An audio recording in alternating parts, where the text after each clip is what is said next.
Welcome to the Hearts of Men podcast, a journey into the depths of men's hearts where courage meets vulnerability and wisdom embraces integrity. In a world that often measures a man by his outer achievements, this podcast dares to explore what truly defines a man of character. We unpack the challenges and triumphs that shape men's lives, bringing to light stories of resilience, compassion, and unshakable faith.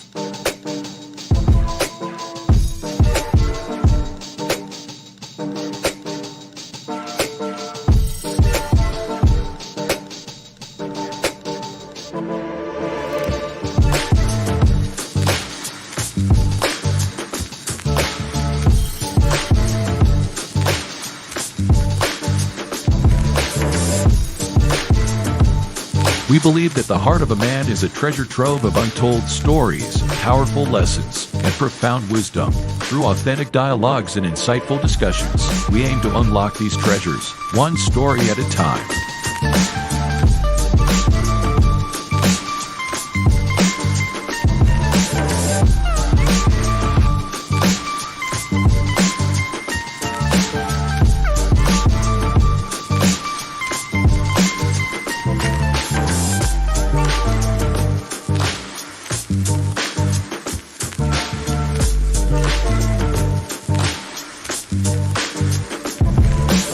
So, whether you're seeking guidance, inspiration, or simply a moment of reflection, you're in the right place. Get ready to be challenged, inspired, and transformed.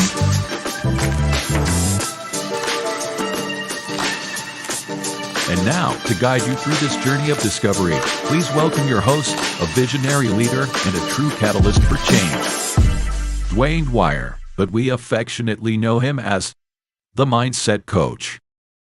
Good evening, everyone, and welcome to this week's episode of the Hearts of Men podcast. We're your hosts for this evening's conversation. My name is Dwayne Dwyer, go by the Mindset Coach, and I'm joined by my brothers. Up top with me, Brother Garfield Martin himself, the Uncle Junior, also known as the Consistency Coach. Below him is the oldest man on the platform, Brother Roland Walker, Mr. Poor Man's Dr. Phil, also Mr. Shift Happens. And up under me is our other brother, Brother Tawana Gaddy, also known as the Son of Timothy, or affectionately known as the Available Man. Gentlemen, how are you doing on this beautiful Friday evening? I'm well. I can't complain, and I won't. I'm doing well. I'm doing well. I am doing well. I'm doing better than well. I spent the week in the hospital, as you guys know. And I guess when you feel that the Most High has spared your life another time and you get another chance to do things right or do things at all, you have a more sense of humility, a sense of purpose, and gratitude for life itself. Yeah, I gotta admit, when you sent me that text, I was a little alarmed myself. But I am pleased to see that all is well. Good to have you guys here as always. And again, Roland, good to have you here. Given the situation from this past week. For me, I'm good. I ran through the woods with some lieutenants in that 90+ degree temperature. So I spent most of the week sleeping. I'm not gonna lie. When I came in, I was tired. I took a shower. And I was racking out. I was just that tired. But you know what? Like you said, the Most High is good. And we're all here on another Friday evening with the most lavish and beautiful chat on social media. So I think I speak for these gentlemen by saying it is always a pleasure to see you guys with us every Friday. So that being said, we want to call you guys by name because that's what we do here. We appreciate you and we want to make sure that you feel appreciated. So Michelle Ray, Crystal Everett, Cassandra McKenzie, Brother Dwayne Williams, good to see you and welcome to the show. If you guys don't know Brother Dwayne Williams, he put out a lot of great information on TikTok, so you got to check him out. Lisa Keys, good to see you. N. Ellis, good to see you. Miss Charlotte Jordan, welcome to the show. Good to see you. The Journey, good to see you. And listen, if you are with us and you have not had the opportunity to get in the chat so we can appreciate you, because that's what we believe doing. That's what we believe in doing on this platform. Also, if you're on YouTube, look in the lower right-hand corner of your screen, find the YouTube emblem, put your cursor over top of it and hit subscribe. Do not forget to click on the notification bell, but don't just click the bell, click the drop down beside the bell and click notify all. That way you know every time that we go live, because we do a couple of shows over here. We do the Hearts of Men on Friday, we do Coach's Corner on Tuesdays, and we also do Reframing the Image of Relationship on Saturday mornings. So again, you're always welcome to come back. And again, don't come by yourself, bring some friends, right? Before we get started, gentlemen, did I leave anything out? Anything you guys want to go over, discuss before we dive into this?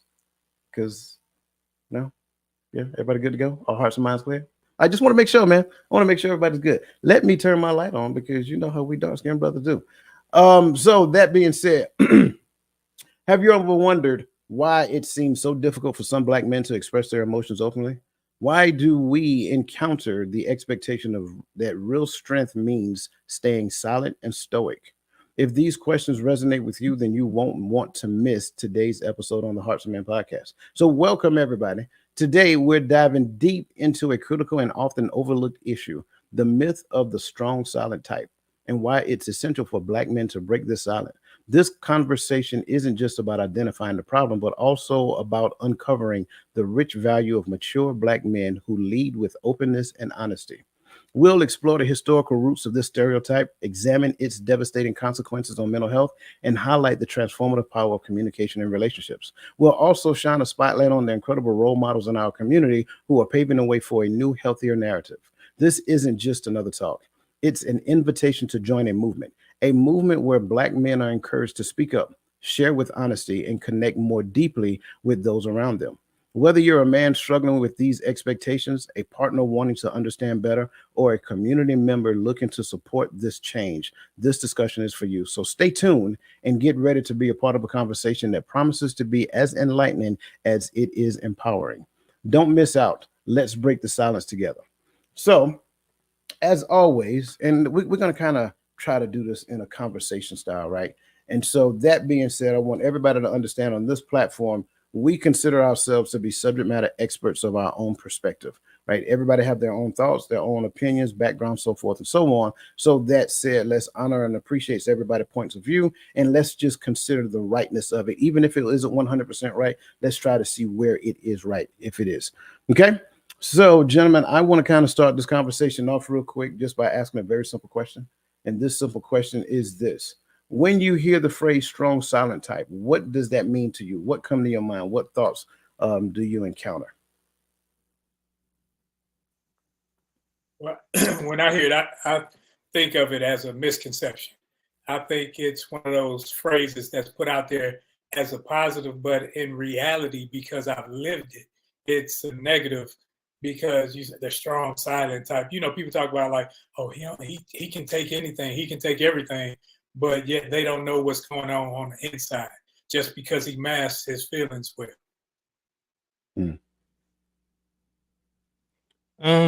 I get that. I'm gonna take a little bit of different spin on it. I think sometimes it means that it's a perception of how men are supposed to be. I think some men says that, hey, I'm supposed to put my head down, drive forward, put some water on it, put some spit on it, and drink some water and keep it moving.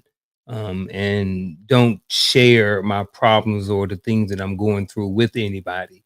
So that's what I think that some men think this means.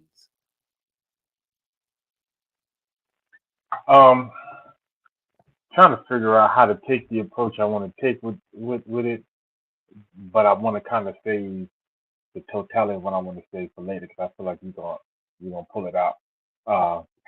But so with that said, I always think back on like why a lot of the men we got this, the older men whom we learned these behaviors from, right, or this idea from, why were they stoic?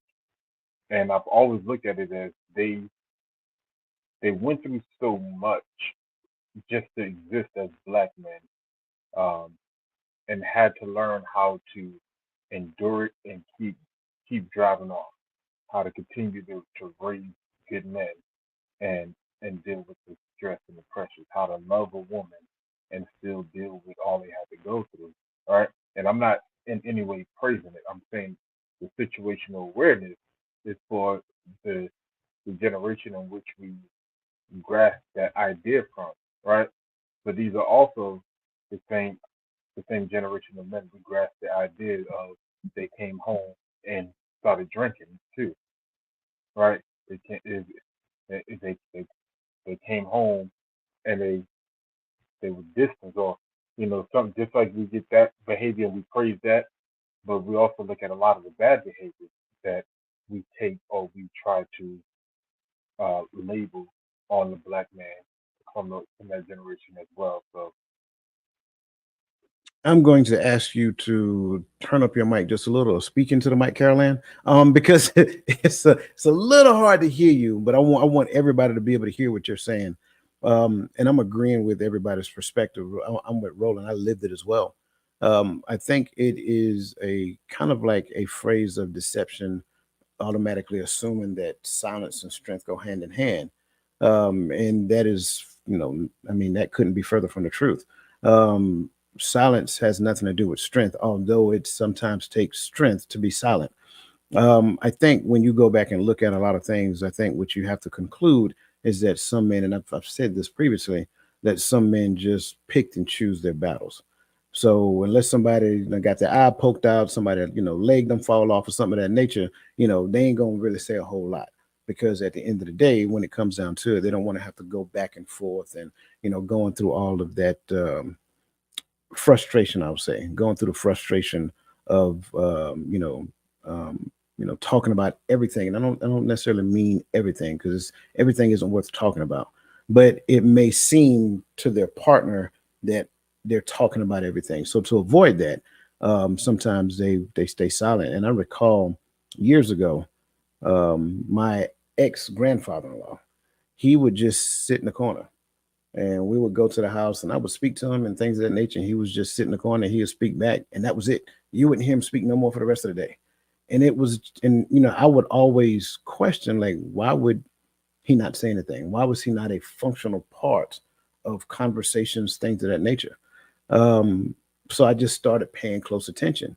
And I realized it wasn't just him. It's a lot of men out there, especially the older men. A lot of men out there who believe that silence is peace. As long as I keep silent, I can maintain the peace within my house. I'm not at turmoil or any frustrations with my particular mate. And I'm okay with that. And so going back to what Roland said, I get it, because sometimes you just pick and choose your battles. Is that something I really want to talk about? Is that worth me getting involved with? Or I let her deal with that, or whatever that looks like. So that's just another perspective of this particular question. But thank you, gentlemen, for sharing that. Any other thoughts before we start pulling out some of this information out the chats? Yeah, I think, I was kind of looking at it a different angle, even when you guys were sharing, and when you especially said it takes strength to be silent, because I think it does. I think it's okay to be silent about certain things, and not everything needs to be shared with everybody. I did a 30-day challenge last month or so, and my wife didn't know anything about it. The only person who knew about it was just me and my brother.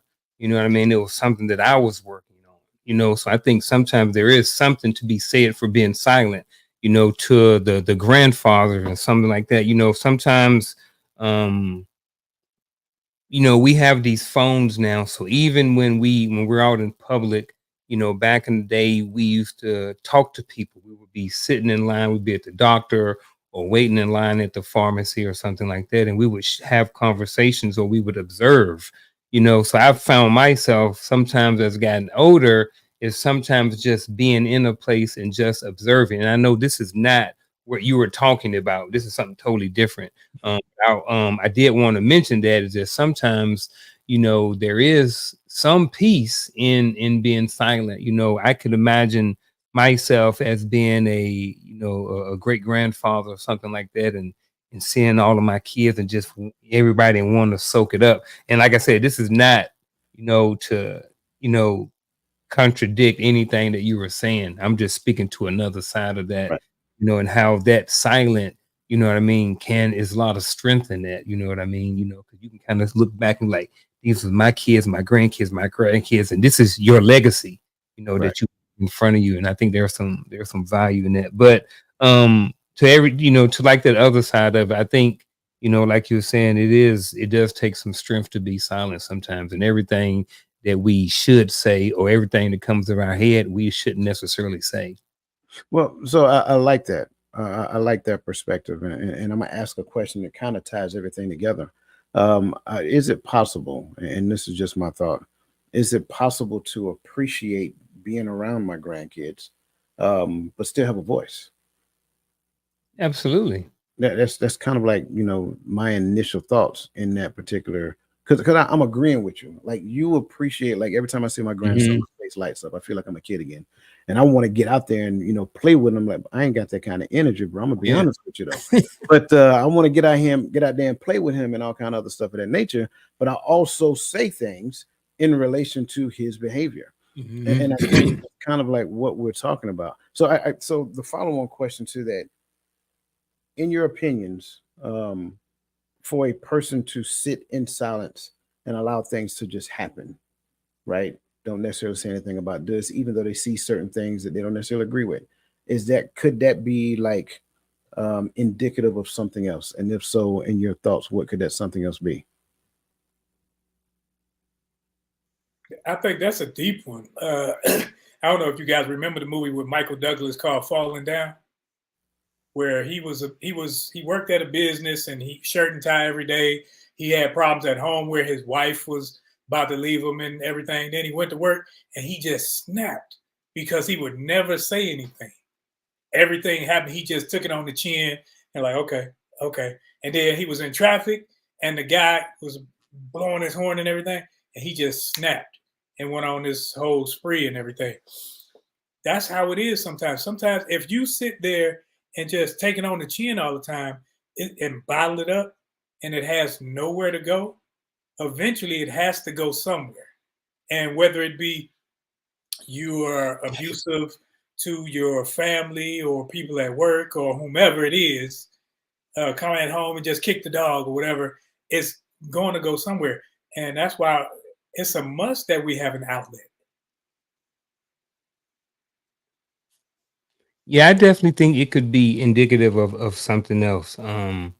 As a senior man in the family, I think that it's important that at some point we get we get to the level to where we're giving back information, where we're sharing some of our lessons learned. And I think that, if a person, that senior in that family is not sharing, or just sitting in silence, it does cause, question as to why not. Why is this person not engaged? Yes, sit back and observe and stuff like this, but I do agree that I think that it definitely could be indicative of something. I don't know what it is. I wasn't raised with grandparents. Both of my biological grandparents were gone before I was born.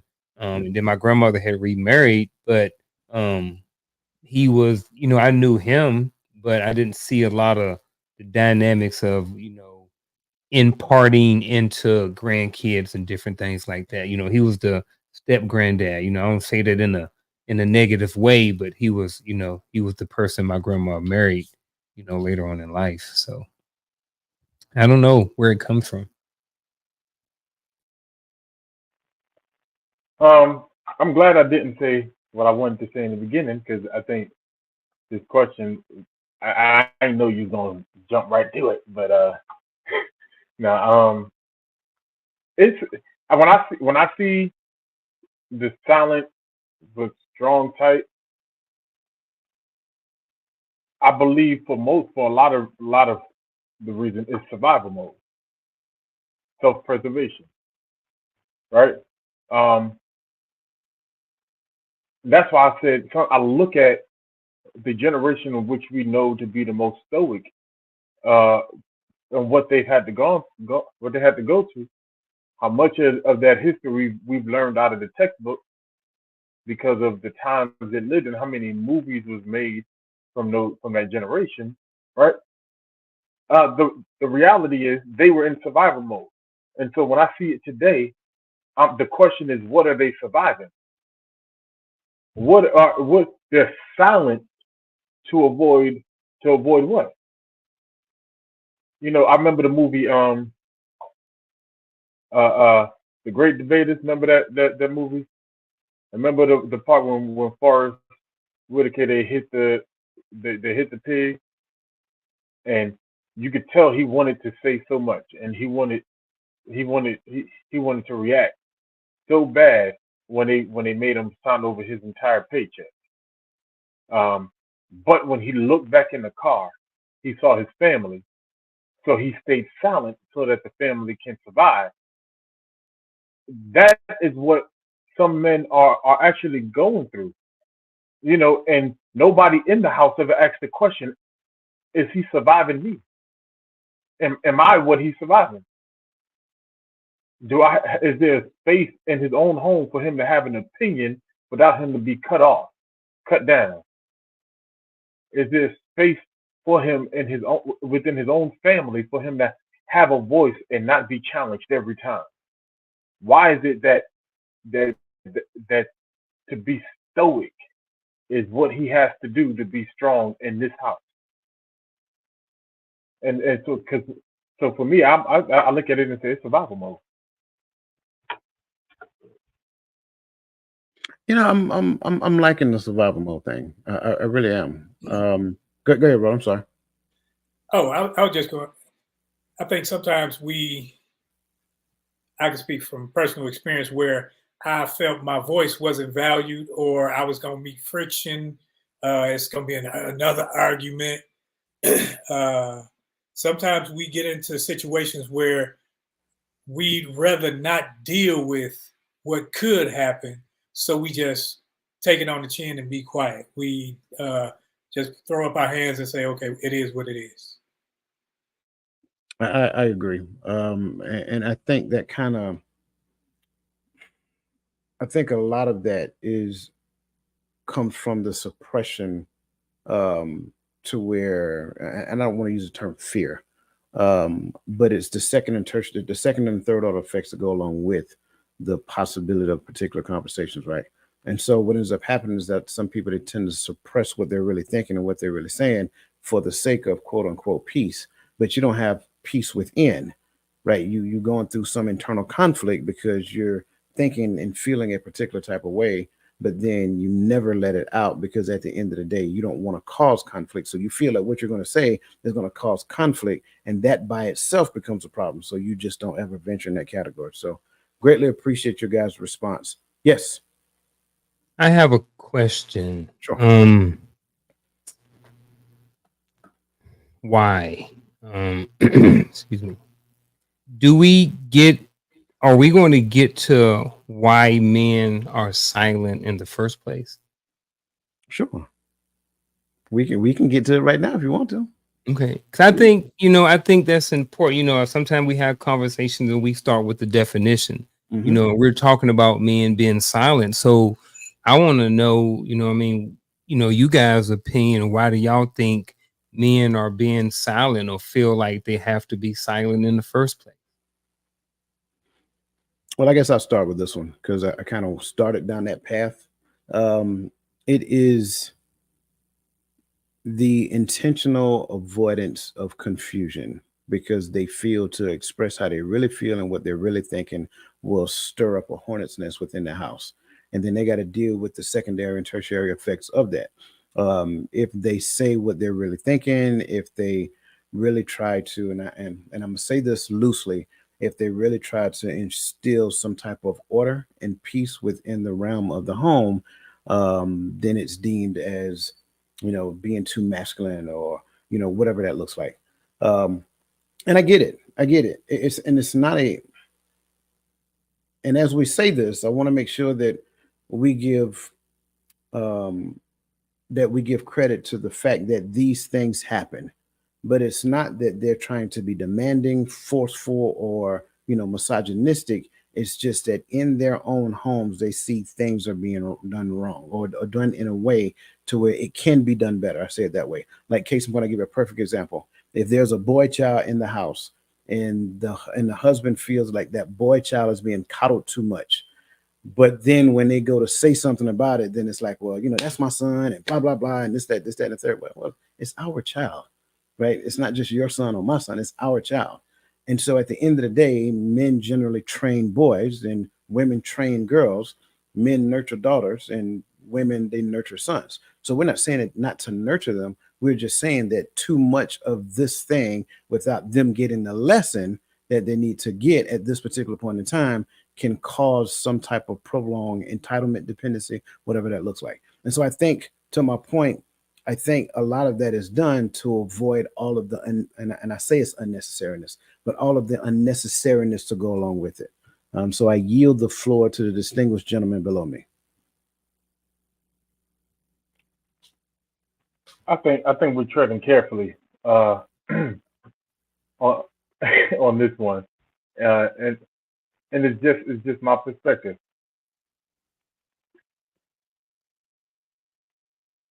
And even me just now, because I'm like, how do I say this without? Because I don't want to lose nobody. But see, this is the problem. Even right here, you're tiptoeing, like you're almost like exactly silencing yourself right now.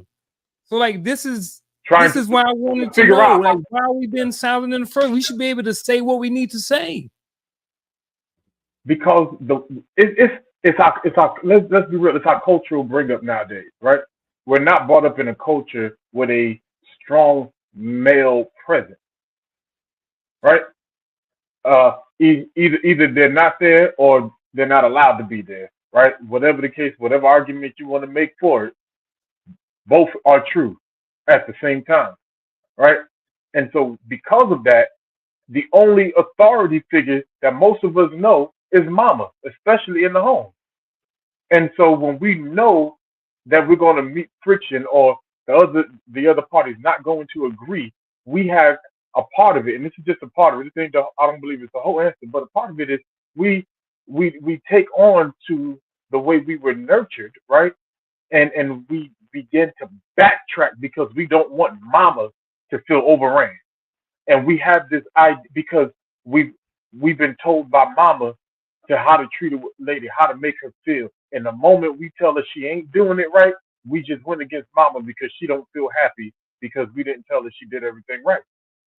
And this is a lot of our reality. A lot of us tiptoe around the women we call wife, girlfriend, whatever it is, because we have been trained this way. So silent and stoic is how, like Coach said earlier, it's how we keep peace. But then later on, we realize we never had a voice in our own home and in our own family. But I think that's just a part of it. Yeah, it's just a part. There's many parts. It could be, sometimes we can be viewed as, they say toxic masculinity, which masculinity cannot be toxic. It is what it is. And whether you like it or not, that's your problem, not the person that's being masculine. But I think a lot of times within the home, it could be communication. Because just because a person knows how to talk doesn't mean they know how to talk to you. Doesn't mean that you two know how to talk so that a conversation can be had. So when you're having a conversation or you're trying to get a point across, they're hearing one thing and you're trying to convey another. And then next thing you know, one of you shut down or one of you get loud. So that means the man just gonna say, in his mind, he gonna say, F it, forget it. I ain't gonna deal with it. I'm gonna go in here and watch ESPN. I'm not, because in order to not deal with the friction, not deal with the strife, the man sometimes, because he knows his next step is battle. His next step is physicality. So instead of going there, because when I always told my kids this, if I'm talking to you and you talking to me, if you raise your voice and I'm raising my voice, that's an argument, and I don't argue with kids because that puts us at a combative stance. And that should be that way with anyone, because if we're raising our voices, that's combat. If we can't talk and communicate, that means one of us need to go away where we can come back and actually have a conversation, because once you go up there, I'm not listening to you. But even with that, I'm gonna give it to you in a second, Gary. But even with that, isn't that the easy button? Sometimes it is. If we just hit communication? Isn't that the easy button? Because it's, I mean, all of this is communication. This entire conversation is about communication. And I think sometimes society will say, oh, well, they have communication problems. Yeah, what does that really mean? Like, okay, everybody communicates, everything communicates, whether you believe it or not. But what is really the problem? And I think that's where Uncle Junior is going with this. And I agree with him 100%. And, you know, he wanted to put it out. I was going to get to it, but, you know, let's get to it right now. Like, to just say, and I'm not talking about your statement, Roland, but if we as a, you know, collective just say it's a communication issue, no one ever learns their lesson. No one ever learned where they failed in communication. No one ever learned, like, if I'm just being completely transparent, we should have understood the communication issue out the gate. Sure. You got to let the honeymoon stage go by. Once that passed by, now the truth comes out, and I see that you was only putting on the facade, or I was only putting on the facade up for but so long. But once all of that wear off, the truth comes out. No, I don't want to ride this roller coaster. So then it goes to control. I can't control the situation. I can't control her. She can't. She's trying to control me. So I see it as a control thing where one person feels they're losing control, and then the other person is gonna go where.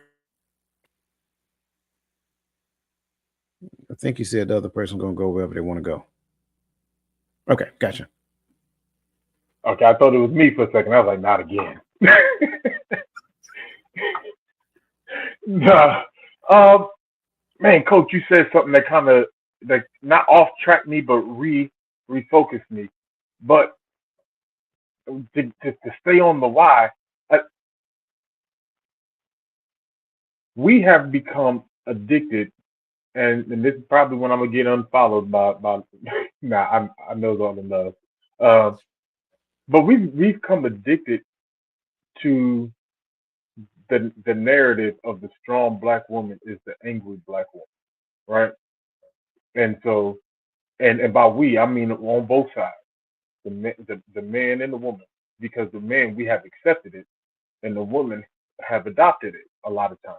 Not all, but a lot of times. And so, because of that, that's when we process what we're about to say, we imagine the you know, all of that stuff we put on TikTok to be funny, but that's what we process in our head getting ready to happen. And for most men, we avoid all of that because, one, you're not going to let me speak because you're not going to shut up right for the next 30 minutes, right? And secondly, everything I say from here on, because you're not happy with the direction I'm taking the conversation, you're not going to receive it anyway. Right, and this is how we're processing it, right? I'm not saying whether or not, you know, chat if you believe that I'm telling the truth or not, but this is how a lot of us process it. And so we like, nope, not going to do it. And then but if we do go back and forth, it becomes a yelling match. Because the only way I'm heard is if I speak as loudly as you're speaking. And so exactly, I got to keep matching your level. And as Roland brought up earlier, as men, the only next step after screaming is where we're not going to go. So a lot of men, when they get into these arguments, when your man get up and walk out, it's because there's only one other way we know how to go when our temperature gets that high. And we're not going to go there with you, so we'll walk away. And a lot of women know that a lot of men are not going to go to the physical with them. So they can continue to take it to the next level, to where the man has no choice but just to shut down because he can't handle you like he will handle another man that's screaming at him like a child. Is it just me, or does anybody else want to see Gaddy do that demonstration again? I mean, I thought that was pretty awesome. Like that's the finger popping, the hand clap. That was pretty good, bro. Yeah, go ahead, bro. From everything that I've heard, I appreciate everybody's response, but it seems like to me what I've gathered from that is that the reason why men are silent is because the person that they're trying to convey the information to has a problem or has an issue with the information. Instead of them seeing it as, hey, this person is coming to me with an issue, they take it personally or get in their feelings and then it becomes an issue. So the men feel like, hey, every time I come to you to try to fix something in our relationship, because remember, over here on Empowering Perspective Podcast and Hearts Men Podcast, the relationship is the most important person in a relationship. So if I say something to you and you automatically get defensive or in your feelings, that's where the problem is. But that's the reason why men, from what everybody has been saying, are being silent. You know, so at some point we have to figure out why we can't have this conversation without the other person getting automatically defensive. And maybe we'll get to it sometime today, but I just wanted to say I appreciate everybody for answering my question. I really appreciate it. Because they didn't know they had a voice. Think about it. And this is where I'm going to go back to a lot of this that you're talking about. And I understand you said you used the term problem. I'm gonna rephrase that just a little bit. Please do. I don't want to say problem. I said conditioning, right? It's a conditioning to where there was a narrative put in place, and that narrative became the backstop of behavior that took place in the household. And that behavior has then become the norm. And therefore, in order for that man, and again, it's not 100% across the board, but in order for that man to have a happy house, in order for that man to have a happy life, he got to have a happy wife. So in order for him to keep his wife happy, he got to combat the things that she say a whole lot less than he really wants to. Even though some of the things that he think that she may be doing, thinking or doing or whatever is not accurate, unless it causes like a severe detriment to the family, the finances or whatever, he just elects not to say anything. So that is kind of like my summed up response, because I'm agreeing with what you're saying, the summation of what everybody else is saying, but I think it's probably more so along the lines of, because think about it, I never heard when I was growing up that the relationship is the most important person in the relationship. No one ever said that. So as a young man, I did not know that. And so at the end of the day, I'm standing there with my ex-wife and, we having conversation. I don't have to agree to what you're saying. I don't even have to own how you're feeling. Those are your feelings. I understand that you feel this particular type of way. Thank you for sharing that. But still yet, this is the best thing for the family. So we're going to march forward with this plan. And at the end of the day, I'm sorry that it doesn't sit right with you, but this is what we're going to do. And that's just one situation, but it's, but just like my thoughts. Yeah. Appreciate everything. But it's funny how on our job, our boss can come to us and say, or come to other people and say, hey, look, you're not cutting the mustard. You need to fix it. And people say, oh, okay, yeah, no problem. I'll get right on it, boss. Like, just like that. And I think like for a lot of men, if it was like that in their home, it'd be a lot more communication. If I was like, hey, look, you know what I mean? I know we talked about, I don't know, the washing the dishes or something like that. Well, it seemed like the reception should be, okay, yeah, we did talk about that. Yeah, I'm gonna get back on. I just slacked off a little bit, right? Because it's about the relationship and about the agreement that we had, not about you feeling some kind of way because you didn't slacked off doing what you said you was going to do in the first place. But I get everything, man. This it seems like it's a lot of conflict avoidance is what big word, conflict avoidance. So that's exactly what it is.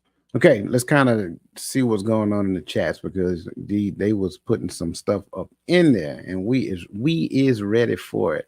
So let's start at the top. I think the first one is Lisa. Throughout history, men were often expected to endure silence and abuse at the hands of slave masters.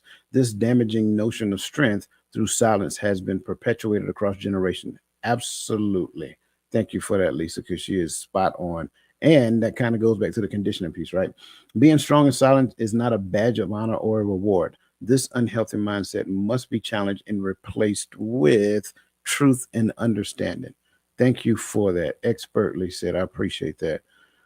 Next up, Miss Verly McCoy. She says the strong silent type often means that they are not in control of their thoughts, but you never know what they are feeling or what's on their minds.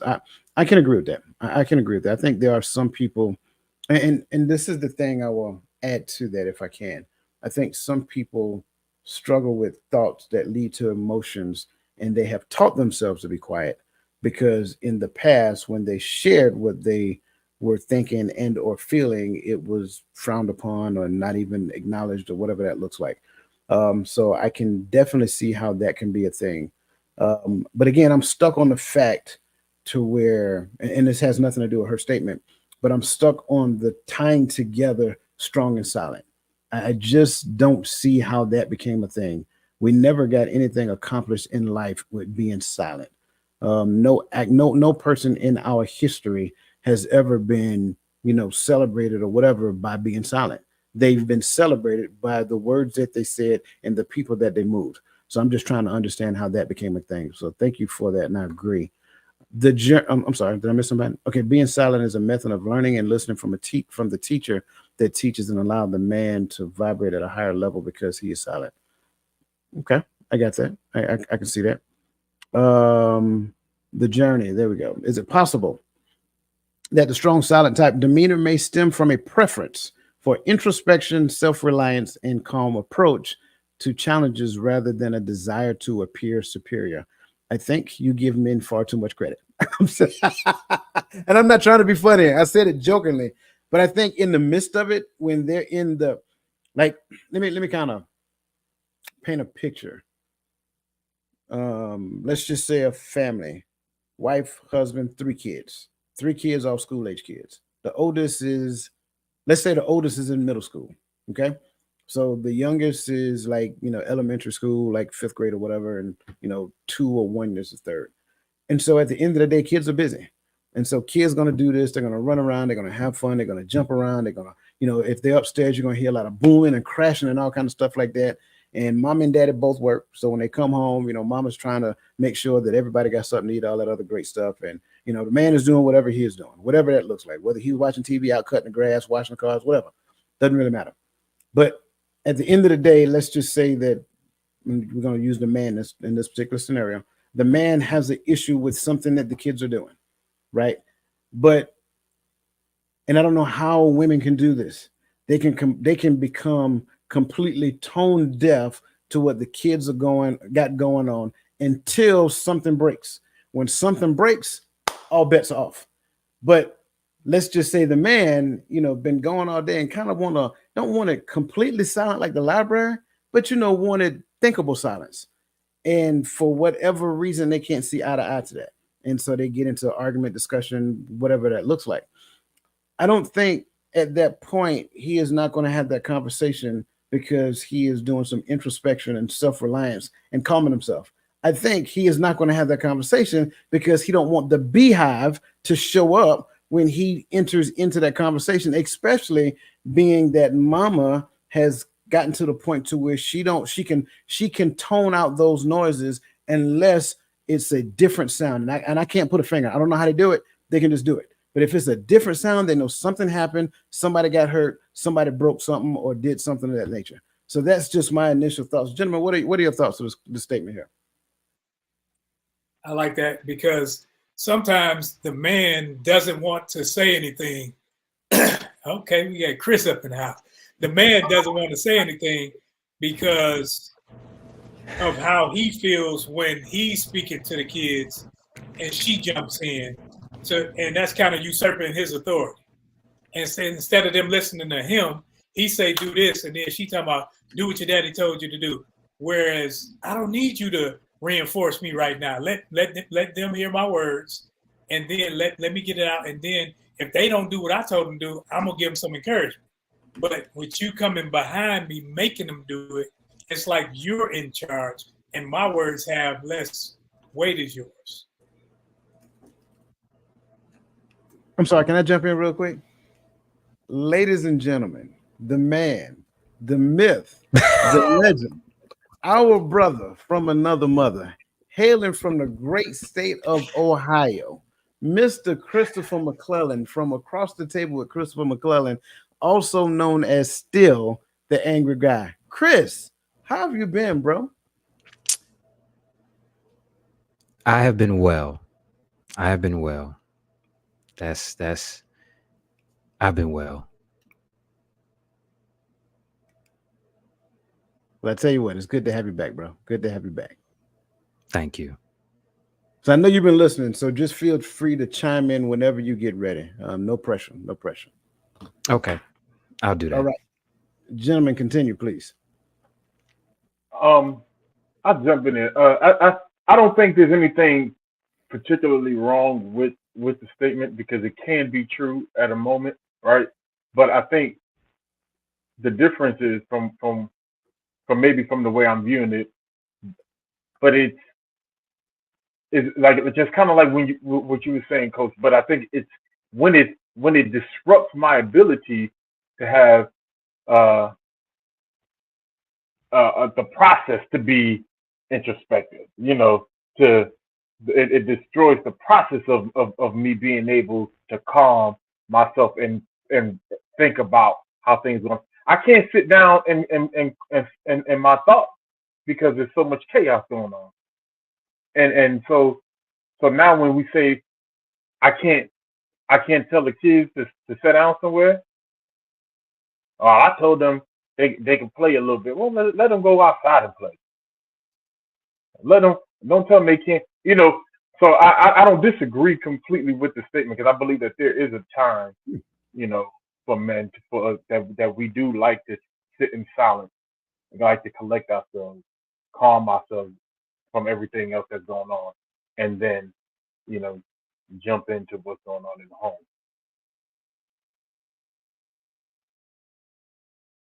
Ro, Chris, your thoughts? I don't got nothing. I'm gonna wait for the next question to roll around. Yeah. All right. Ro? Man, I'm gonna wait because I'm kind of windy. I got you. And like I said, no rush, Chris. Just take your time, bro. Let's move on to the next one. When a person is silent, does this mean that he or she has a deep-seated problem regarding anger, or do they just don't want to be involved? I think it's kind of what we've talked about earlier, Coach. I think it could be both. I think sometimes, you know, it could be because I used to get in a lot of trouble, right? So I would get in trouble, then I would get in trouble, and then I get rank taken and all these different things in the military, right? So I just learned how to be really calm and chill and relaxed and silent about certain things because sometimes when I would run my mouth, conflict would happen and then I would get in trouble. So when a person is silent, does it mean that he or she has a deep-seated problem regarding anger?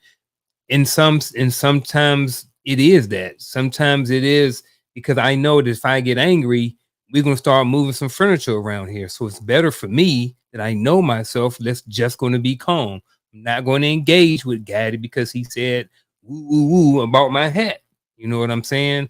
And I think, you know, or you know, and there's something to be said is sometimes they just don't want to be involved too. But there is something to be said that, you know, you have had anger problems and it's gotten you in trouble, that you choose to tend to turn the other cheek, especially when you have your livelihood that's on the line.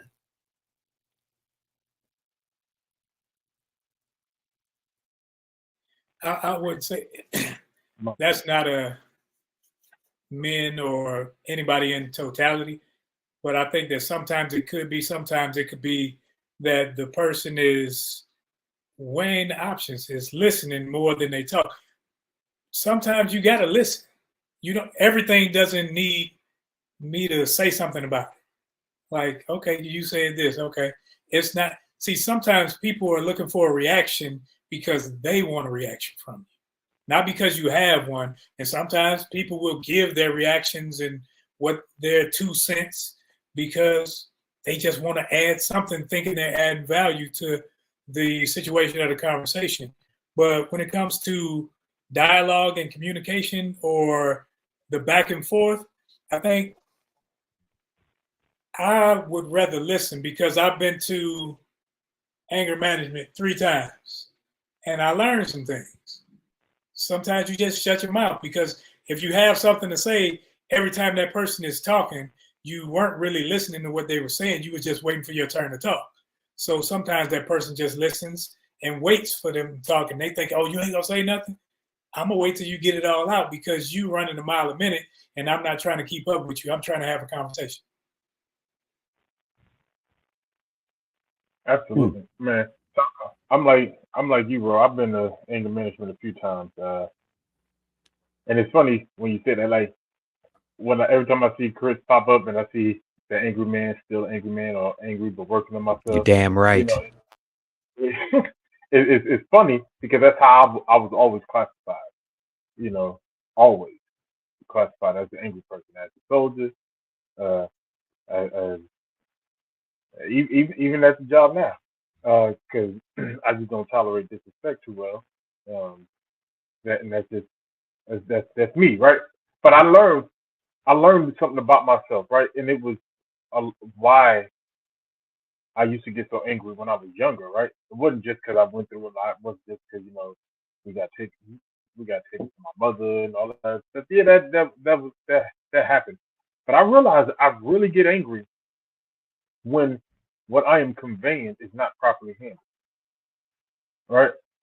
And that bothers me, because I feel like if I'm discussing something with you and we're talking in circles away from everything that I'm saying, it gets frustrating. And then I got to keep going back in this. I'm not going to go in this circle with you. I'm either going to say, how about you shut up and listen, or I'm just going to stop talking, because I know I'm going to tell you to shut up and listen, and that's not going to go over well. So, I'm not disagreeing or agreeing, because you can be right. A part of it can be because there's a deep-seated anger management problem. But why? Why so many young men growing up to be grown men being addicted to no one processing what they're saying and handling it properly? Why are we as men, as black men, conditioned to that reaction on every hand? Why is it that we always feel like when I say something, you're not going to handle it right, so I'm going to be quiet because you're right. I am about to get angry, so I'm just going to leave it alone. So are we saying, and I know you guys are responding to the question. For me, it seems like the needle is shifting. Okay. And I'm saying that for a particular reason. Here's why. Are we saying that the onus of effective communication is always on the listener? Because when I see this, right, and I do love this question, by the way, but when I see this, it says that when a person is silent. So the only reason I'm not talking, and I know that's not what she's saying, I'm doing this intentionally. The only reason I'm not talking is because I have a problem, or I'm angry, or I just don't want to be involved with y'all. That's it. And I think when we narrow it down to that, what we're saying is I'm a good communicator because I talk. You're not a good communicator because you don't respond. And then that in turn creates a narrative to where this person doesn't want to be involved, this person got an anger issue, or this person got a problem. And to where I do not believe, because I don't believe in absolutism, period. So I do not believe that this is absolutely null and void. I do believe that there are some people who got deep-seated problems. There's some people who are just angry, and there's some people who just don't want to be involved with their families. But I don't think that's the norm. I don't think that's the majority. I don't think that's the rule. I think this would be the exception to the rule. I think the rule is that within our community, we don't understand communication in its totality. Some people open their mouth and talk, and they think they're a good communicator because they can talk, but they're terrible listeners. Some people, all they do is listen, and they don't voice what they're feeling and or thinking in response to what they're hearing. So they're terrible listeners. Therefore, communication is terrible within the household because you got one person who is excessively talking, and then you got one person who don't talk at all. And therefore, communication, one person believes communication is happening and the other person is just not participating, where both are in error. If all you do is talk Let me say this again. If all you do is talk, try closing this for a second and listening. Just try to exercise. If you talk a lot and you know you talk a lot, and somebody has ever told you talk a lot, try not talking for an extended period of time and listen to what somebody say, and then just repeat back to them what they said. So what I'm hearing you say is this. Don't have an opinion, don't have a judgment. Just say it in response. So what I'm hearing you say is this. You'll be surprised at what you can gather just by simply doing that. And so I love this question because, again, I think this is how a lot of people think when it comes down to men. And these are the men, in my opinion, who are not in the home with their children for the most part. They think that's the answer. They're not in the children because they have a deep-seated they're not in the house because they have a deep-seated problem, they have an anger issue, or they just don't want to be involved with their family. And the truth of the matter is, and I'm telling you because I know this from experience, some men get ran away from their house.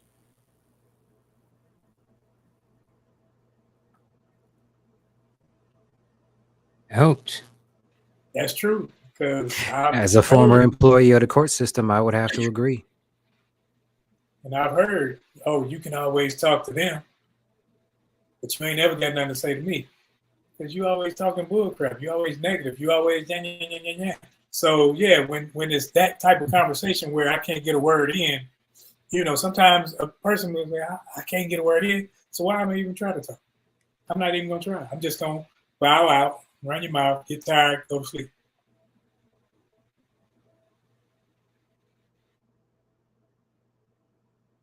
I can't hear you, Coach. My bad. I'm just saying, I want to be clear. I'm not saying that that's what she's saying at all. Like I said in the beginning, I love this question because it really got after what I was wanting to get to eventually. But I know that's not how she thinks. But I think a lot of times what we need to hear is the extreme other side of it, where I'm rarely hearing anybody say anything about that. And so I think exactly what you were saying earlier is why I went into the explanation, right? And I do like that you brought out that it started to sound like we're saying all the responsibility is on the listener, right? And that's absolutely incorrect. You're right about that. But when I see this question, and of course it's a text, so you can't really hear how it's being presented because it's typed. But normally when I hear this question asked, it's the perception of how they're seeing or they think the other person is processing. So a lot of times I hear people say, well, if y'all didn't have anger management problems, y'all wouldn't be quiet all the time. I'm like, well, you know, that's your perception of why we're quiet, or that's your perception of why men are not there. Or that's your perception of why, you know, he's practicing avoidance, right? But my question, and that's why I ended with the question is, why has it become the norm for men to begin to feel like this? Because it's a reaction. It is a reaction. It is a reaction to the perception that we have been given that we need to shut up and take whatever we've been dealt. We're not allowed to talk. We're not allowed to have emotions. We're not allowed to feel. It's a reaction. We're adapting because we were never like this. This is a reaction to what everybody has been feeding us. This is why men shut up, and this is why it's Grand Theft Auto outside, because men ain't talking. So they're trying to find another way to get that out. And it always winds up being destructive. You know what happens when men don't talk? You turn into men like me, angry all the time. All the time. Because for years, we have been told to shut up. And if we say something, there's something wrong with us and not what we talking about. On top of that, and I put it in the chat, a lot of people don't understand the difference between talking about a behavior and talking about that person, because the behavior is so intertwined in who they are that they think that behavior is them. We know better. We do. We know better. And I'm going to say that till I'm blue in the face. We're smarter than this. We are. We're smarter than this. Absolutely. I love it. I love it. So just put in the chat, that's our goal. It's our goal to get there. I can't promise it's going to happen on this episode, which means there might be a part 2. Just a little hint. And to Lisa's question, we're not saying all men, right? But absolutely. So that said, let's kind of press forward to the next question here, because I think this is I think this is good. I think this is good that we start to unpack this. So, what are some of the most significant mental health challenges as a result of adhering to the strong silent type stereotype, and how do these challenges affect their lives and their communities?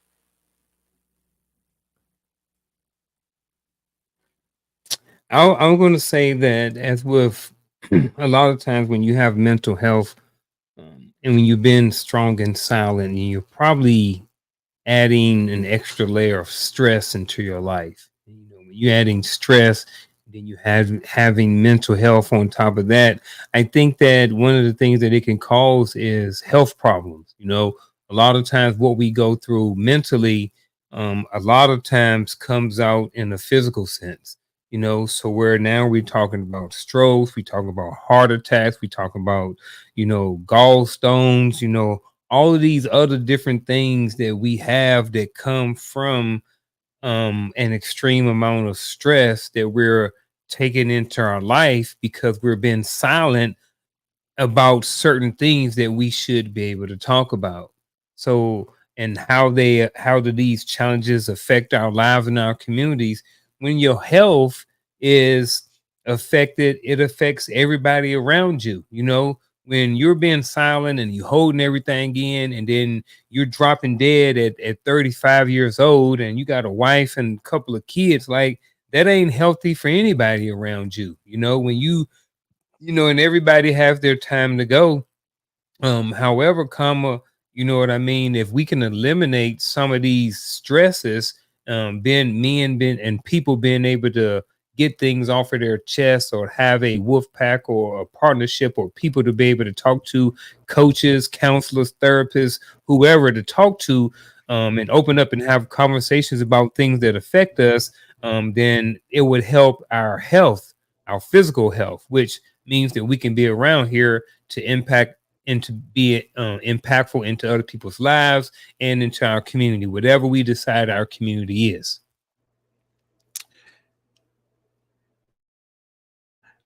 I guess to sum all that up, it was physical health. Major challenges is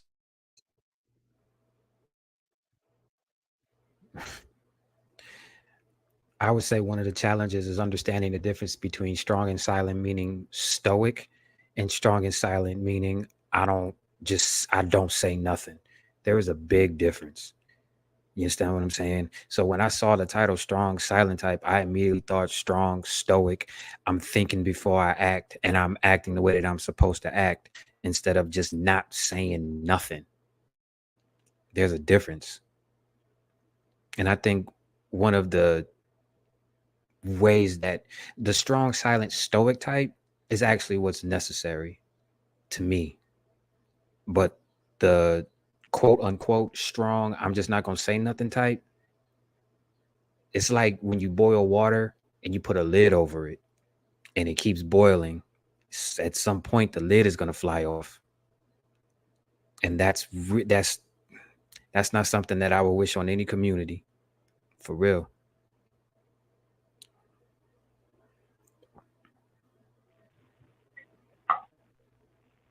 Yeah, I had a response, but I know the question, and it's not a negative response, but I think, and I'm going more on board with what Unc said, because I think it creates a level of anxiety sometimes, right? Which can cause issues like increased blood pressure and stuff like that, right? So the health issues come in play. So when we talk about what mental health issues can arise, it's like, just imagine having a bunch of men running around full of anxiety because they have so much stuff that's built up and held in, and untouched emotions that cannot be processed or expressed in their society, right? So you're dealing with built up anger and un unhandled emotions, because it's boiling inside of this silent, quiet person, right? That you say, and is easily mistaken for being stoic, right? Um, because both both exist in the same thing, in the same space, right? Uh, so it can be easily mistaken as being stoic, but it affects the community. Uh, to me, I agree on both ends. I agree with what Chris said earlier. You see how our men are in the streets acting, how they fighting, how they doing all this stuff because the only outlet they have is their behavior outside of the home. You know, and it affect our communities because our men are not vocal in the community. So when we say we need men to mentor, we need men to do this, we need men to do this, and sometimes it feels like why I'm mentoring this young man for him to go home and his mama reverse everything I said, everything I'm trying to teach him. I remember I tried to, get a young man out in the gym and go play ball with me, and his mom was like, "Just let he if you don't force him to be active. He's a homebody. No, you're a homebody because you keep him at home. Let him let him get out there. Let him get active. Let him interact with other boys, other men. Let him bump bodies and play basketball. Like don't be afraid of him having kind of okay. You take him out there and want somebody hurt my boy, we gonna dust him off, pick him up, and make him get back on the court. That's what's going. But so sometimes you get this. You get a lot of men who just retract from the idea of mentoring because we don't want to. They don't want to fight. They don't want to go through this back and forth. And it's like, and and I do believe it's conditioning. So I'll leave it right there. I think some of the mental health challenges, Cassandra said anxiety and depression, and I agree, but along with that, some of those can be masked by substance abuse, whether it be alcohol, various drugs. People will start to use that to numb the pain, to dull their senses. And it runs rampant in our communities because of not being able to handle the stresses of life or the rigors of communication, the home life, not being able to provide and not having somebody, a wolf pack, as Unc said, people to talk to. So it definitely has an impact on our communities where it can be detrimental and with the way of drugs, alcohol, or just that stress, meaning that I'm just going to light on the next person I see. I just want to add one point to what Roland said.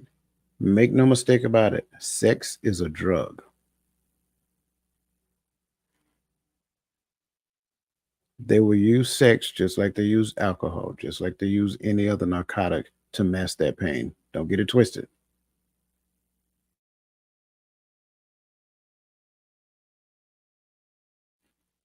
Okay, you was about to say something? Oh, okay. I'm just I ain't touching that one. You ain't touching that? I'm just being honest. Dude, but am I gonna touch it? Nope. But there is some validity there. Yeah, there's definitely some validity there, especially in the relationships. Mm-hmm. And can we say, by no means are we saying that there's justification for the behaviors that No. we see? I don't want nobody to get that mixed up. There's no justification, but I think somebody put in the chat about how do we fix it, but all fixes start with understanding and identifying the problem, and I think that's just where we at right now. So Absolutely. The first stage in fixing something is becoming aware that it exists. To this question, and I really like this question because I think we need to understand. No, not the previous one. I'm sorry. To this question, I really like this question because I think we need to understand what we're doing to one another. If you want to understand why you got people who are standoffish, people who don't want to do it, well, let's just be honest. If I grew up in a house and all I seen was argument, disagreement, this person arguing, this person cowering away in the corner, I don't want no parts of that. So I think, and I'm not saying that that's the reason why it is, but you have to understand that that could be a part of the concern. So when it comes down to like a lot of these mental health challenges, like you will have some depression. Like that's one of the biggest ones. You have depression about what's going on, some a situation that may have taken place that that person is recycling over and over and over again in their head. You'll have anxiety, like I think it was MJ that said. Good to see you, MJ. By the way, you'll have anxiety as well, to where they actually have, some future thought of some unwanted thing in the future that's going over and over and over and over and over again in their head. And some of that stuff is actually made up. It could be made up because they never even encountered that situation. But then, like, how do I talk to that person about this? How do I share this without it turning into a hornet's nest, or whatever the case may be? And so all of that stuff leads to the physical aspects, like Uncle saying. One of the biggest ones is high blood pressure. Like, just think about it. Like, if you're constantly on edge in your own house and have that slow cortisol drip, that can lead to high blood pressure. You look at stuff like that. You look at ulcers, things of that nature. Ulcers can occur. And I think it kind of reminds me of, what is it, a Good Time show? An episode of Good Times where JJ had an ulcer because this woman he really liked, but she was, living a particular type of life that he didn't agree with. And he got an ulcer. And it was a TV show, but that's a real thing. Like, you can get an ulcer stressing behind another person, right? But then here is the other side of it. Here is one of the challenges of how it affects like lives in the community. Presence is not there the way it should be. So in that child's life, in that spouse's life, that person's presence seems like it's null and void. They're there physically, but mentally they're someplace else. They're in their own little happy place because they're trying to maintain calm and take care of themselves in that particular moment. So they're not even there. They're physically, but mentally they're totally someplace else. So now the child is missing out on the presence of the father. The spouse is missing out on the presence of the father. Family time is missing out on the presence of the father, because that person, and I don't want to say don't want to be there, but they don't want to be there under those conditions. And if the conditions were to change for the better, yeah, they'll gladly come back mentally. But at the end of the day, I don't want to argue. I don't want to fuss. I don't want to fight, because at the end of the day, it doesn't work out well for me. And I learned this when I was in the Army. If the cops show up at somebody's house, somebody got to get in that car. I literally had an officer tell me that. He said, if I go in, he said, Sergeant Dwyer, he said, I'm gonna be honest with you. If I walk in the doors of that soldier's house, one of them got to come out in handcuffs. And he said, you know which one it's going to be. I said, well, let me go in first and have a talk with him. Right. He said, okay. And he gave me that opportunity. And so I went in there and I kind of helped diffuse the situation. That's the thing that lingers over the man's head. I can't get into it with you like that, because at the end of the day, that system works on your behalf. They want me out the house. So all of that stuff is a thing that's going on in the psyche of that person. And that's probably one of the reasons why they just choose not to say anything. Thoughts? Any other feedback before we press forward? Man, I think we kind of got time for one more. Listen, I greatly appreciate. I know this conversation is kind of heavy. I get it. But again, I think it's just one of those important conversations. Let's kind of jump into breaking the silence real quick first before we take out. And let's jump into the now let's go to the second question. In what ways can embracing, I know I messed you up, I'm sorry. In what ways can embracing vulnerability and open communication enhance the quality of relationships for Black men? And I want to throw a hook in here first, and this may take us a little over. How can we get here? For starters, that's the initial part. How can we get to the part of vulnerability and open communication, right? And what positive changes can arise from this shift? I think the main one is that understanding that having open communication doesn't make you a punk. How about we start there? Talking about how you feel and what's going on in your brain does not make you a punk. If anything, it makes you kind of strong because you're not supposed to do that in the first place. So the fact that you got something in your gut and you got a feeling, that feeling is valid and it needs to be expressed. So say something. How about we start there? And you know what positive changes can come from that? More men saying something instead of going outside and destroying something because they can't say nothing. How about we start there? And I'm speaking as a product of that. I can't tell you how many people I've told to shut up while I was talking because I needed to get this off of my chest. I don't care about what names you're gonna call me. I don't care about what temper tantrum you're gonna throw. I don't care. If I have a gut feeling, then I'm gonna express it and I'm gonna be honest and righteous about it because I understand that me doing this is what's best for everybody.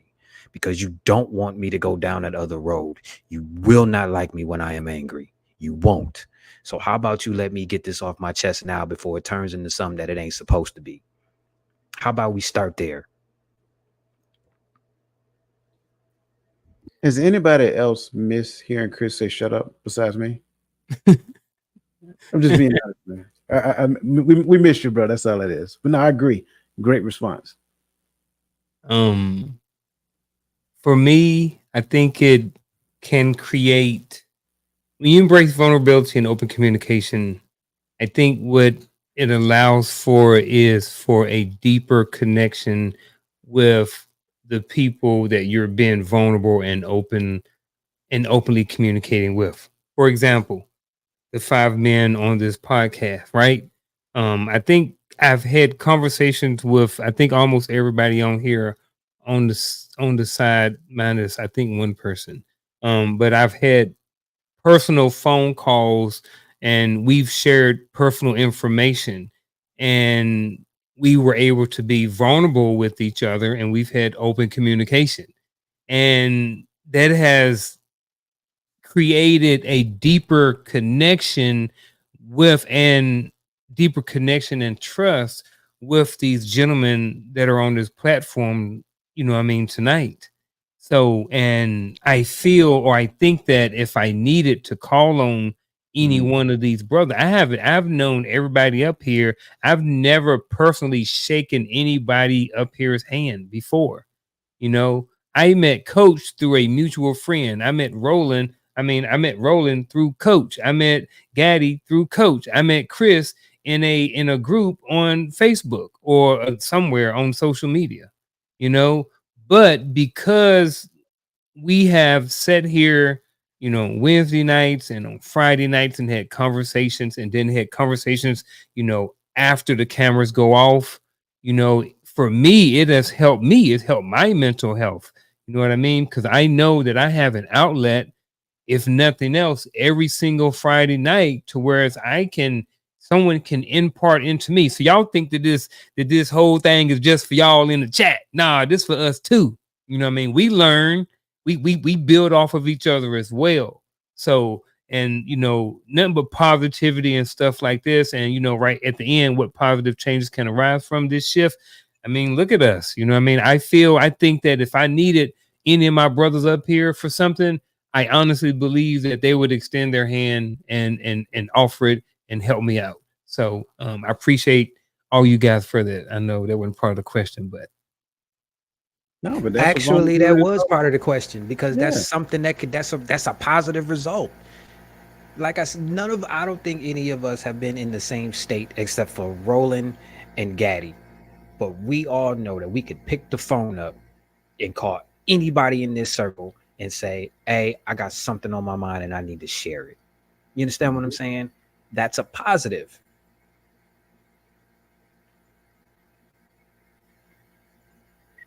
And I think that's how villages and communities are built when men can connect. I know in our community, we're not used to seeing that dynamic. We're used to seeing it the other way around, right? But what are we building when we build villages and communities without men? We got a bunch of boys growing up, but we don't have men a part of that village. And yeah, because it's a part of the question. I'm gonna go there. And a part of the when that man grows up, when that boy grows up and has his baby with one of the little girls in that village, somehow that man tends to get exiled out of the village and the woman gets huddled around. And that's, man, there's this show, what is it called? Fraternity Court with the black female when they right. And that episode when it came back that the man wasn't the father of the child that he fell in love with and was raising, and he stood there quiet, tears falling down his eyes. As soon as the girl on the other side fell out, his own mama walked away from his side to go nurture the woman while he was in tears. And it's not saying that girl didn't need support, but he did too. Right? So when we start talking about building this village and this positive interaction, because you're right, the only person on this panel that I've shaken hands with is Roland. Even though for some reason I feel like I've shaken hands with Coach, but obviously not, because in my mind he's 6'3", and he keep telling me he's not. Right here, bro. Right here. That's from 6'3" at.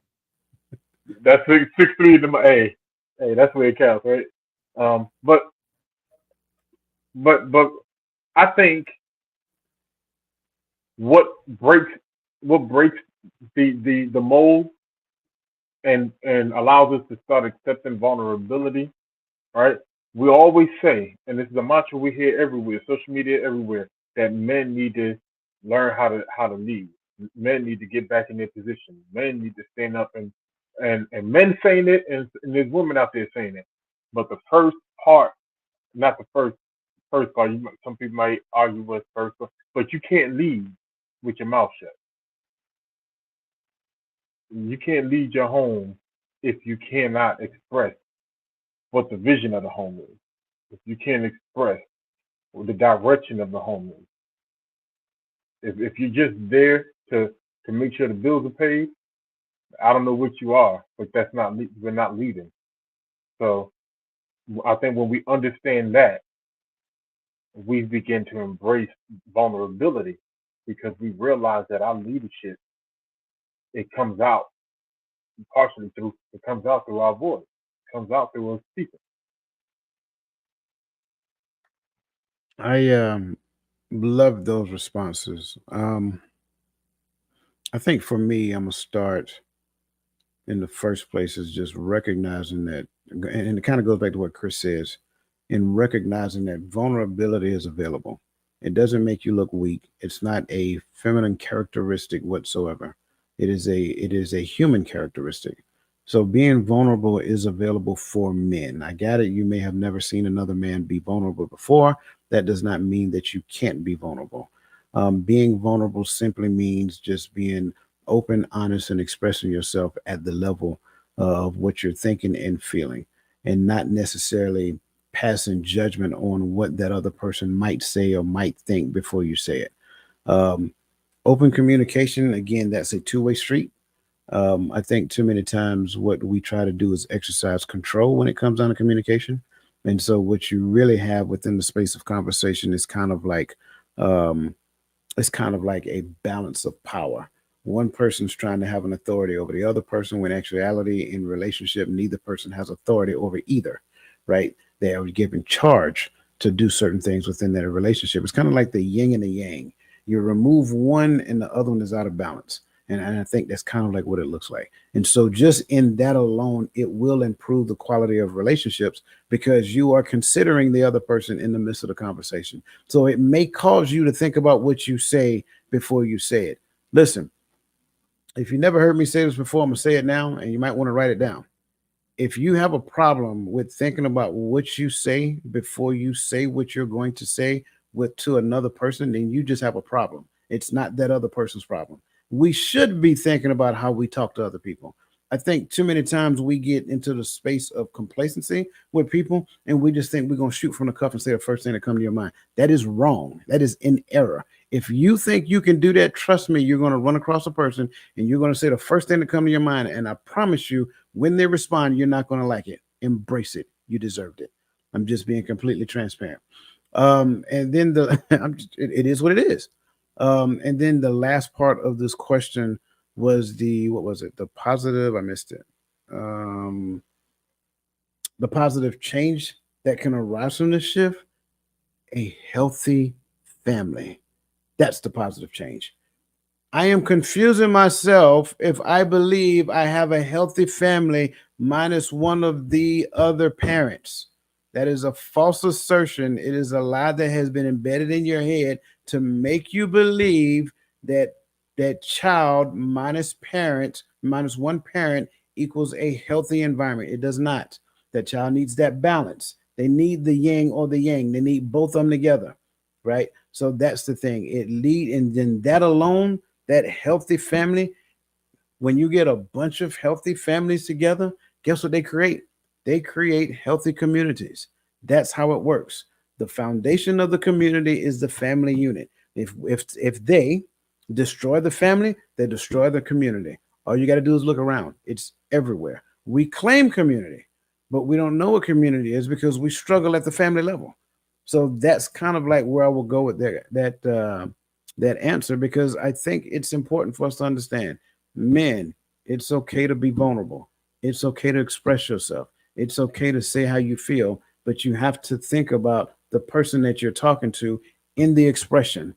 Don't just, throw paint on the wall and see what, throw spaghetti at the wall and see what sticks. No, that's not how it works. Think about how you want to say what you want to say, but be honest in what you're saying. Stop walking, tiptoeing like you're walking over eggshells. Get rid of all that bad stuff they told us before. It doesn't matter what anyone else told you about men and women. All of those were lies. Again, at the end of the day, men and women are supposed to become together to become one. It is impossible for them to become one when one cannot talk, when one cannot express themselves. So that's where I'm going to leave that at. Listen, I greatly appreciate everybody's comments, but like I said, I think there's going to be a part two. And these fine young men has proven themselves to do just that. Again, welcome back to my brother Chris, man. We've been missing you, bro. It's good to see you back. I'm liking the fullness of the chin hair, though. That's nice. I like that. Thank Listen, you, sir. For everybody else, we're going to dive into our final thoughts. Give me a second before we jump there. We're going to dive into our final thoughts. This young man's going to sit out because he's not feeling himself right now, but just his presence is enough. So with that being said, time for our bittersweet moment.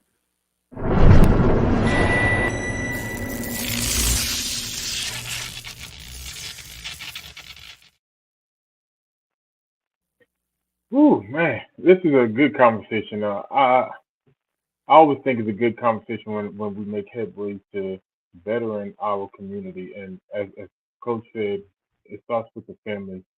Um, and I know for a lot of times, we're concerned about the children. One of the things I would say is that when our communication is better in the home, the children become benefactors of our healthy communication skills, of our coexistence, of our cohabitation, of our loving each other. The children benefit. Just if I go to work and work hard so that I can provide something great for you because I love you and I care for you, guess what? The children benefit from that. They get to absorb the same blessings we absorb from the relationship coming together. And so I say it's important that we create healthy spaces for one another, right? And that and I know in this chat we have a lot of people who are here to help break the mold, who are here to help better the community. I would even say to you, male and female, that you have to be vocal, and not just in the chats here, but we have to be vocal in the street so that for those who we say are a part of our community can learn that there is important for us to create healthy spaces for each other so that we can communicate and we can move together. Yes.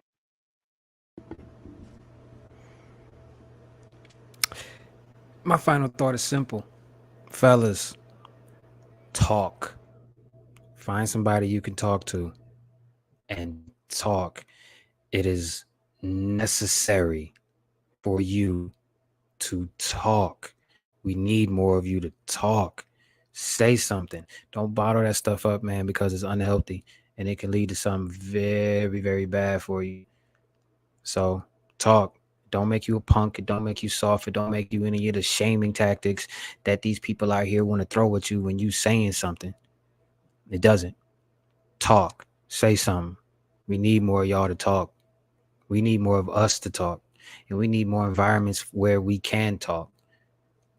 So yeah, that's my final thought. As with anything, there's two sides of it.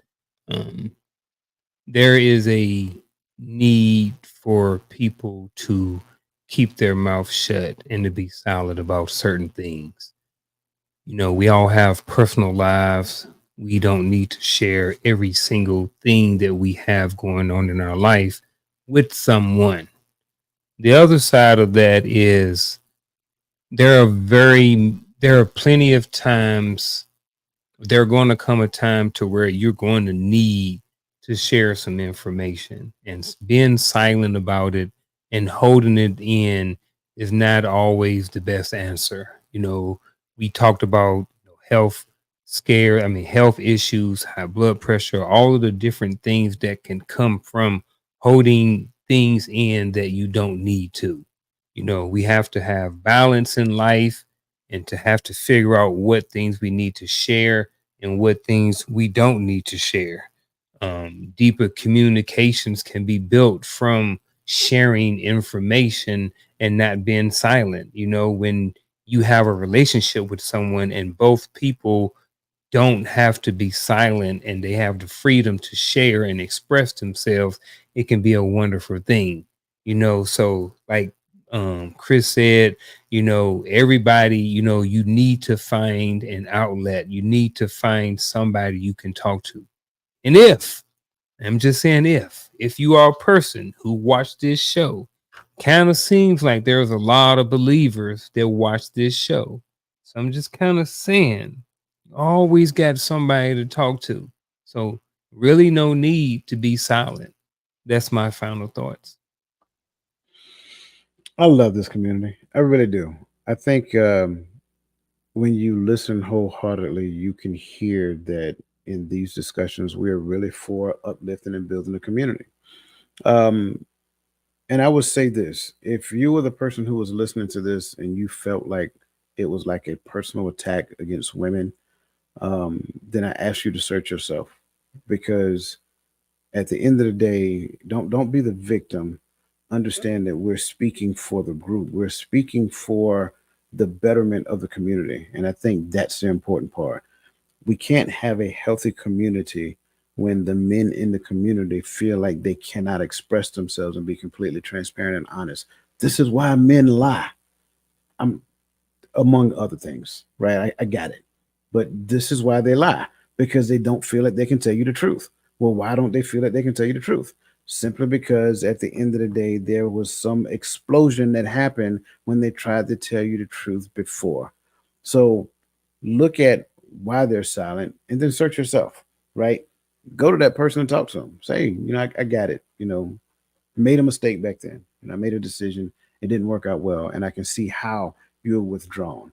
But let's try this again. Like sometimes I think that it within itself will help. Sometimes we got to be open and honest and sacrifice ourselves for the relationship that we're dreaming for long term. And a lot of us don't want to do that. We think that we're supposed to be the star of the show in the relationship that we got in our head. No, that's not how it works. No relationship works that way. Nobody wants to be in a relationship when one person is playing the leading actor or actress and the other person is just playing the background, like, I'll be around when you need me. No, let's not do that.